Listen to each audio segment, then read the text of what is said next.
In the late 1970s, a quiet suburb of North London became the center of one of the most frightening and widely reported hauntings in British history. The Enfield Poltergeist, a name that still sends chills down the spine of anyone familiar with its details, was more than just strange noises and flickering lights. It was a terrifying, violent manifestation of supernatural forces. The haunting centered around a single mother, Peggy Hodgson, and her 4 children. It wasn't just their home that was being affected, it was their lives, their sanity, and their very understanding of what's real. What was happening at 284 Green Street? Was it the work of a demonic entity, or was there something else at play? This video delves into the chilling events, the skeptics, and the believers, exploring the truth behind the Enfield Poltergeist haunting. Buckle up, as we journey through one of the most mysterious paranormal cases ever documented. The beginning of the haunting. It all began in August 1977 when Peggy Hodgson, a single mother of 4, began hearing strange noises coming from her home at 284 Green Street, Enfield. At first, she thought it was her children playing pranks, but it wasn't long before the noises escalated into something far more sinister. Furniture moved on its own. Objects were thrown across rooms. The atmosphere grew thick with an oppressive feeling that no one could shake.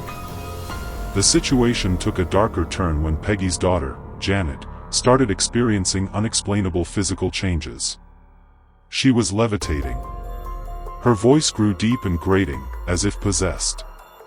It wasn't just a haunting anymore, it was something far more horrifying, something that couldn't be explained by rational thought. The media attention. As the disturbances continued, Peggy reached out for help. The local press soon got wind of the events, and the Enfield Poltergeist case became a national sensation. Journalists and photographers flocked to the house, eager to witness what was happening. Among them was one of the most famous paranormal investigators of the time, Maurice Grosse. Grosse and his team from the Society for Psychical Research, SPR, began an investigation, and what they recorded would send shockwaves through the world. Furniture moved in front of their eyes. Voices that didn't belong to anyone in the house were heard on tape.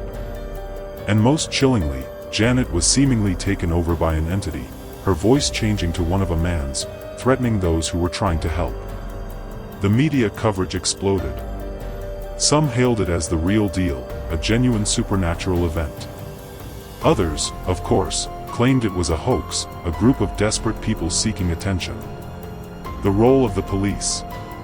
The police were also called to the scene, though they were more concerned with the safety of the children than with the paranormal activity.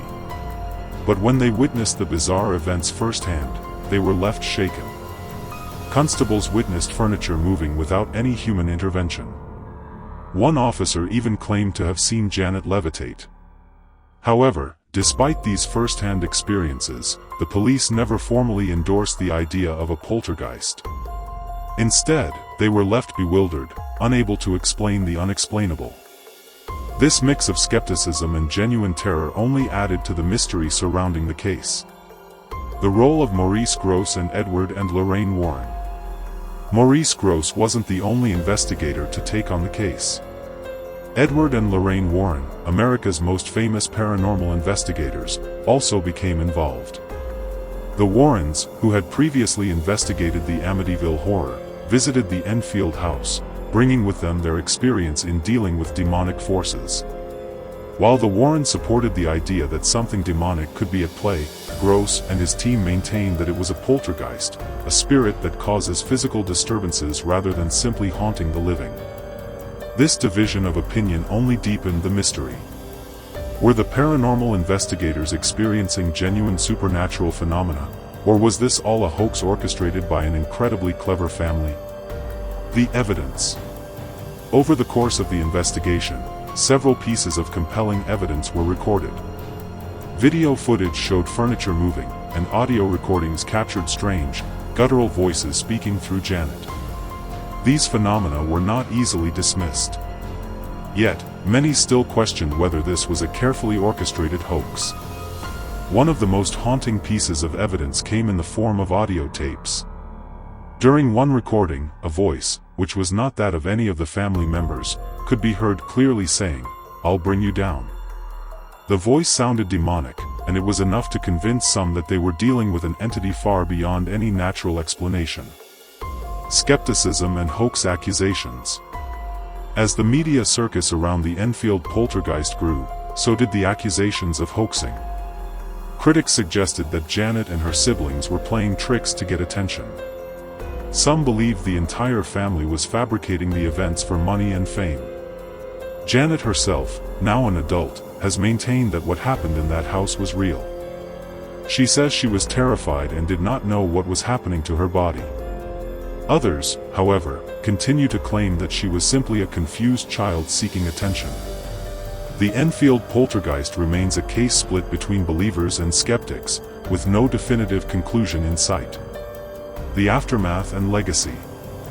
The haunting eventually subsided, but the story of the Enfield Poltergeist lived on. The case was the subject of numerous documentaries, books, and even films, cementing its place as one of the most well-known paranormal events in history. The Hodgson family, after the events, kept a low profile, with some members claiming the experience had left them traumatized for life. Peggy, the mother, remained steadfast in her belief that her children had not faked anything. The story of Enfield continues to be a topic of heated debate among paranormal enthusiasts and skeptics alike. Is the Enfield Poltergeist a genuine case of demonic possession and poltergeist activity, or is it the most elaborate hoax in modern paranormal history? What really happened at Enfield? So, what really happened at 284 Green Street? Was it a demonic force, as the Warrens believed? Or was it simply an extraordinary series of hoaxes carried out by a troubled family seeking attention? The truth remains elusive, and the case continues to be a point of fascination for both believers and skeptics. But one thing is certain, the Enfield Poltergeist left an indelible mark on the world of the paranormal. So, after everything you've heard, what do you think? Was the Enfield Poltergeist a real haunting, or just a brilliant hoax?